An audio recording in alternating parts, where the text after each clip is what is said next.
Wish us luck. Awesome. She's getting the second half started off right. Rachel Hersher. Nice. All right, he's a pediatrician. He plays blues harp, enjoys fly fishing and a good pastrami sandwich. He would love to share his fish and pastrami with Giacomo Puccini, who I had to actually look up, but look up Puccini. And he wonders when he'll ever grow up. Louis Borgenicht is going to give us a little laugh. Thank you. Okay, the words of Woody Allen, one of the greatest philosophers, said, more than any other time in history, mankind faces a crossroads. One road leads to despair and utter hopelessness, the other to total extinction. Pray we have the wisdom to choose correctly. Okay. Choose correctly. That's the cue.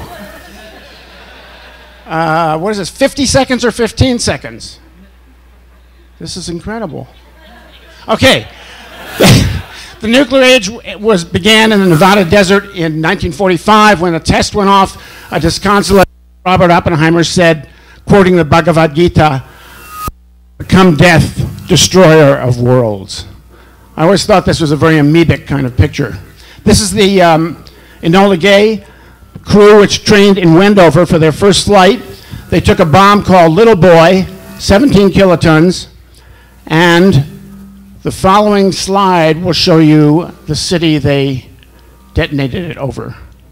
Hiroshima, population 300,000, 40,000 of them were military, which gave them the reason to drop the bomb. The bomb was detonated at approximately 8 in the morning and was a mile above the city, and the following was the result. 140,000 people died immediately, and there were many who died afterwards. And thus, ever since then, we're living with the bomb. It says living with the bomb down there, in case you can't see it.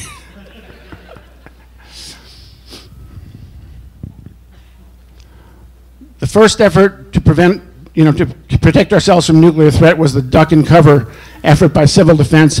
Little do you know that Mia Farrow, the girl up there, was the original duck and cover kid. And in 50 years later, the Bush administration, in their fight against terror, resurrected the notion.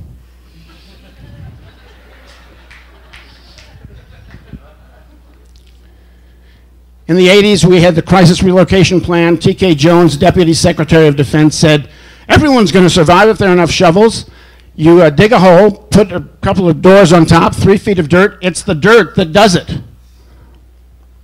And the nuclear threat really has affected the domestic goddess. She says, I live with the daily threat of nuclear war.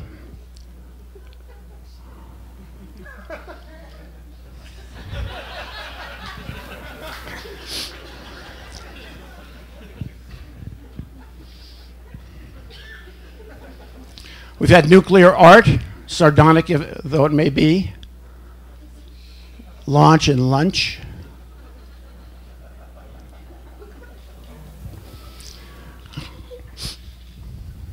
We've had satires, Gone with the Wind, Margaret Thatcher and Ronald Reagan.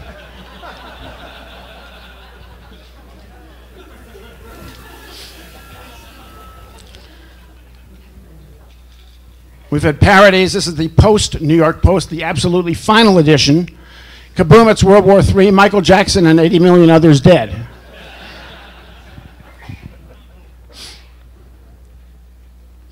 Even Planned Parenthood got into the act.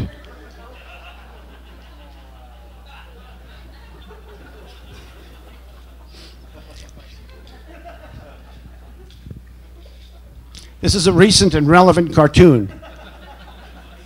It says, once again, war breaks out in the Middle East.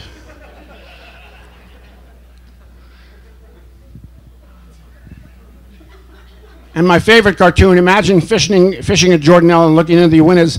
Guy says, I'll tell you what this means, Norm. No psi restriction and screw the limit.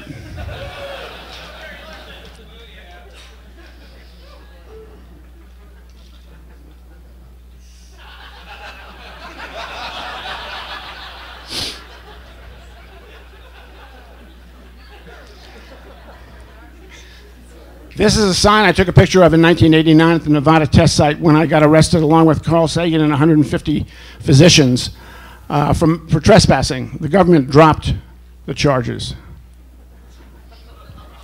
And finally, the words of Robert Stone, a novelist: laughter is primarily a moral response. It is a rejection of chaos, a renunciation of evil, and an affirmation of balance and soundness. Thank you. Nuclear humor, now you know.